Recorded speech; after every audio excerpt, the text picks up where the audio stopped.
This guy, he's incredible. I don't know if he misspoke, but I don't care. We're gonna use your footage. I don't know what he be talking about, old ball. Dude, is so annoying, bro. Mahomes is a generational talent. I don't think Tom Brady, I don't think Drew Brees, I don't think Peyton Manning are generational talents. I think Andrew Luck ended up being a generational talent. I don't think there's a ton of them out there. But so then what? Then how does one, in your eyes, be a generational talent? Because there's not a lot of difference. Production. Let me chime in here because I love the argument back and forth between y'all. I ain't trying to get in the way of it. Here's the reality. The operative word here is. Do you believe Archie Manning is a generational talent? He could be, but he's not. Why not yet? What have you seen to say that he is? There's no evidence. There's no evidence. I think John Elway was a generational talent. I think Patrick Mahomes is a generational talent. I don't think Tom Brady. I don't think. Hey, Flea, did you see homie face though? You brought up the Manning, and I like what Stephen A. Smith said. And did you see homeboy face? Who, Orlovsky? Yes. Did you see his face? It was almost like blasphemy when Stephen A. Smith said, "What has he done?" They are already deeming his kid. I love what Stephen A. Smith did because Flea, you talked about it the other day, and I got to give you kudos, and you're 100% correct. A guy like Manning, he ain't all that. And no disrespect, if he was a brother and he underachieved, he would be getting the Shador Sanders treatment. That young man is okay. Regular weed, bro. I'm sorry. That last name holds a lot of weight. But let's talk about like what you did, right? Let's talk about scrams, man. I'm gonna be honest. Haven't you ever heard that in years? Oh, yeah, I don't even want to say his name because he's starting to be real annoying. It just seems like now he's just doing clickbait. Right. I think he's he's Shannon Sharp, excuse me, on a decline, and maybe he's trying to jump in that slot because to say now I half agree. Tom Brady didn't come out like a John Elway, a Patrick Mahomes, right? But to say Peyton Manning isn't generational talent is insane. Out of college. It's insane, Flea. Yeah. It's like great quarterback, generational talent are two different things. Great quarterback and generational talent are completely two different things. Peyton Manning is a great. I hate to cut you off, but we acting like he said something crazy just now. What the fuck made y'all think Peyton Manning was, bro? We labeled him as a regular season quarterback for almost a decade. Almost a decade. We labeled him as a regular season quarterback. Stay there. Now stay there. No, stay there. What was he doing in them regular seasons, bro? Going off. I'm not saying nothing. I'm not saying that. I'm not saying he wasn't. I'm saying that generational talent means that you come out as one of the best. One of the best. All your characteristics say you don't turn into a generational talent. I don't agree with that. Flea, Peyton Manning came out from college. Talent. Bro, Peyton Manning coming out of college, bro, that ceiling was ridiculous. He was coming out looked at as that. Looked at that. Now, if you believe once he got to the NFL or however many years it took him to achieve that, then you have an argument there. But you can't tell me him in Tennessee going into the draft, you didn't say that's the bad mother, you know what. Bro, listen.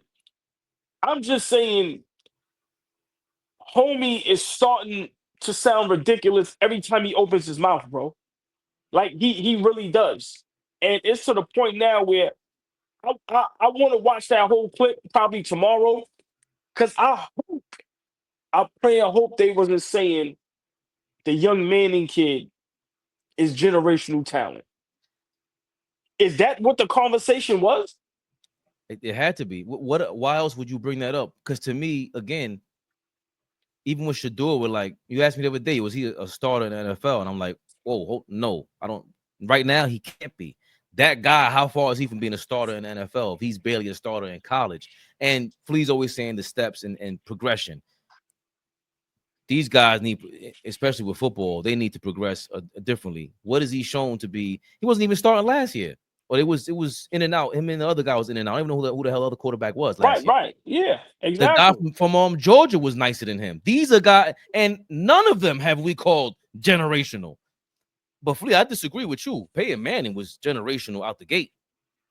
Edgerrin James and Marvin Harrison. Marvin Harrison. It's a damn good team. Right, but they only won 3 games the first year. But after that, we talking about record breaking. We talking about Marshall Faulk gets some of that love in there. He's No. They traded Marshall Faulk and they drafted Edgerrin James the year before. Edgerrin James traded Marshall Faulk to the Rams. Yes, because Marshall Faulk was in the championship against Pittsburgh, but Peyton Manning. And Marshall Faulk on that team that won. They beat Tennessee in college. Tennessee won. Who won that Super Bowl? I'm in my mind. I'm seeing Torrey Holt. Trying to stretch to the end zone, or who, was that vice versa? Somebody in the comments. My memory is not greatest show on turf. Kurt Warner, Torrey Holt, Isaac Bruce. Bruce. Yeah. That was the Rams, right? Yeah. Yes. Was Aeneas on it? Aeneas Williams. There you go.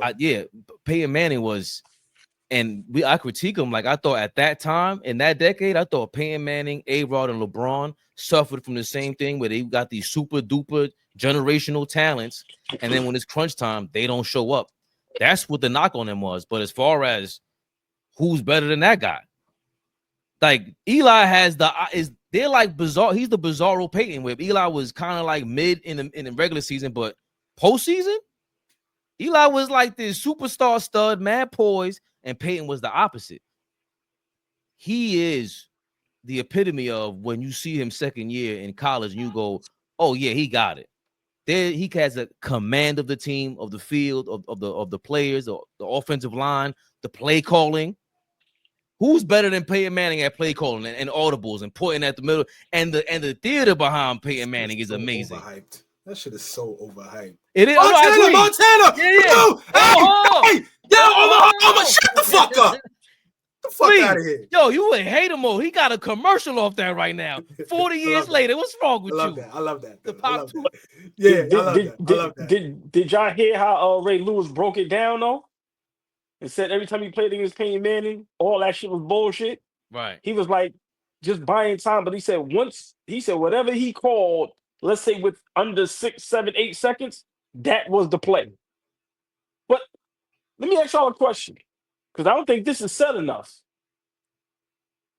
I like the young man. I ain't got nothing against him. But I think Andrew Luck was overrated. Now, I know he had an injury, but Flea, the way you feel about Peyton Manning, that's the way I feel about Andrew Luck.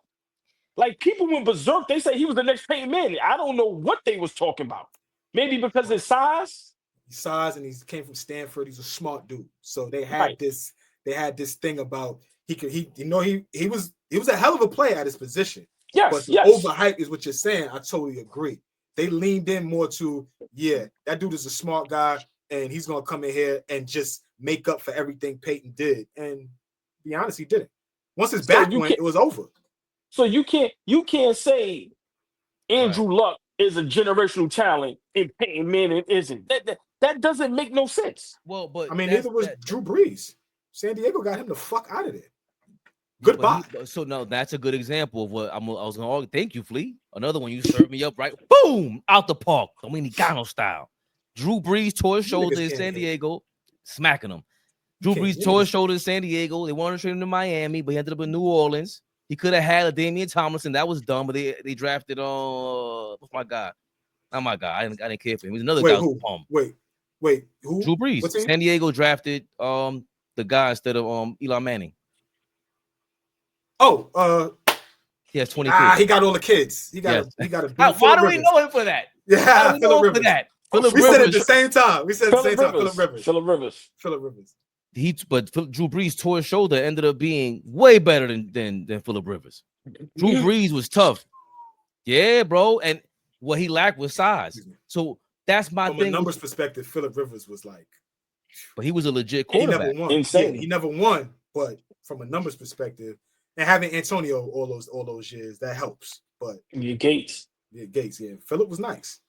He was nice, but I thought he did the Peyton Manning shit where he would always falter. I seen him falter when it was crunch time. And they had that team that they threw an interception against the Patriots 09. I think they should have played us. That was all him. And LT kind of always had an injury mysteriously when it mattered most. But that's neither here nor there. Drew Brees is not generational. It was him, Peyton, Tom. Tom. I don't think Drew Brees was generational. Nah, I didn't. So okay, so he has a huge arm. Like Breeze's arm is huge, right? Huge. Where like we're talking about a Peyton Manning, right? We talk about how big of an arm Peyton has. But Peyton is what 6'3", 4'5". That's a big quarterback, right? Drew Brees is a little guy that had a fucking cannon. So, but how far apart is he from being the best? If it's Tom Brady, it's Peyton Manning every year. Brett Favre is in and out because he's up and down. But even Phillip Rivers, he flirts. But who else is in that conversation back then? And is that to your point? Where is it? Well, you ain't generational, bro. Because if you were, you wouldn't. It wouldn't be a conversation with Tom Brady and Peyton Manning. So, but I didn't. We still didn't expect him to be that good. I think he's in that convo. Like back then at his peak, I think bro, it was tough to take him down. Yeah, like Cam Newton, hard to tackle that dude, bro. He held on to the ball for too long a lot of times. But Cam Newton should have been watching some Ben Roethlisberger tape, bro. Because Big Ben was hard to take down, and he was a game manager at first when he had Jerome Bettis over there. That team, oh my God, that Pittsburgh team when Palomalo was there, super tough. Ryan Clark. What the fuck is going on? Because I agree with you, AllBall. Yo, enough is enough, bro. Talk football, man. Like we don't need the whole. Like what happened to that? What happened to that? Like we saw it. I know he's the other side of Shannon Sharp, but he's going the fake political route, the fake everything ain't that serious, bro. He'd be saying wild shit. But to Andrew Luck, how is he generational talent? How did you mark him generational talent? And we never saw it in the NFL. We didn't. He was getting hit too much. The offensive they did him dirty like David Carr. That was foul. He couldn't stay healthy. Yeah. And, he had the neck injury. But I want to say. No, he caught a bad break. No. He caught a bad break. Yeah. Be cool. Real quick, I want to say a name that doesn't get said enough, and I think he's the most talented quarterback in NFL history, and that's Michael Vick.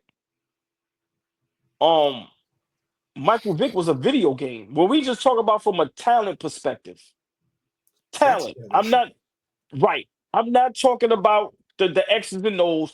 If we're talking talent, if we're talking generational talent, Michael Vick is the greatest quarterback when it comes from a talent perspective.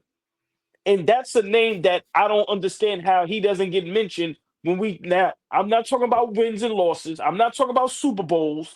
I'm talking about when we talking generational talent, how the fuck do you say Andrew Luck if Michael Vick is not in that conversation? What the fuck did Andrew Luck do that Michael Vick didn't do?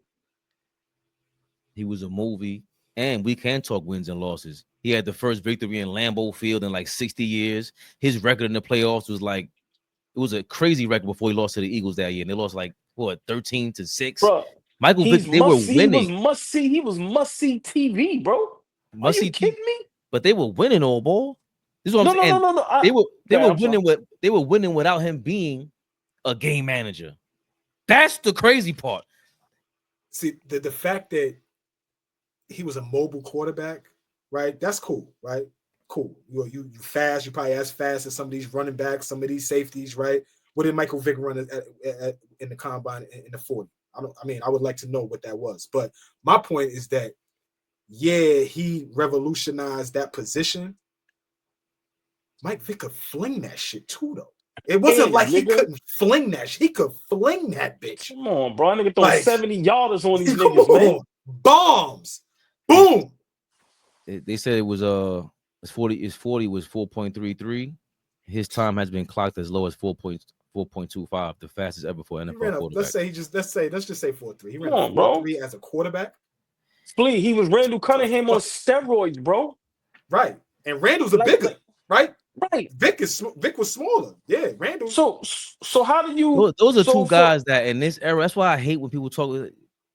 Randall Cunningham went to Minnesota, went to the conference finals, bro. It's not like Randall could play pocket quarterback. That's the difference between those two. Mike Vick, he could throw, he had a powerful arm, but he didn't manage the game right for me. But that's what makes him crazy. How do you win? How do you put that much pressure on defenses and you still? He'll tell you, I was the last one there and the first one out in Atlanta. So he didn't take it as seriously. And they was, to your point, AllBall, I'm saying, he did all that. They were still kind of winning, and he was just playing off talent. That's pure, raw skill, talent. Not even skill, talent. So I don't know what the hell Ryan Clark is talking about. And no disrespect, them niggas had to earn them spots, bro. They ain't have a certain last name. Vick had to earn that. He ain't have a Manning last name, bro. Like, come on, man. Like, so that's the thing I don't understand. Like, these guys are basketball savants, played the game at a high level, know the game like no other. And it's like, I don't understand how Michael Vick's name is never brought up when we talk about a talent perspective. Now, like I said, we talk about Super Bowls, he's not in that conversation. He didn't win. But when we start talking about generational talent, when we start talking about, you know, a guy that had it all, when y'all revere Lamar Jackson, what do you think Michael Vick was? So for me, that's a name that I feel should be brought up way more. And they doing him dirty for whatever reason. I know he really don't care, but I'm saying for me, he was one of the greatest quarterbacks I love to watch.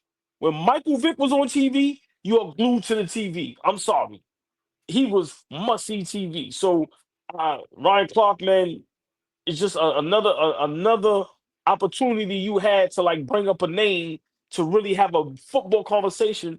And once again, you went for clicks and you dropped the ball on this one. AllBall TV. They scared, but I'm not. They don't like comentario. Y suscribe.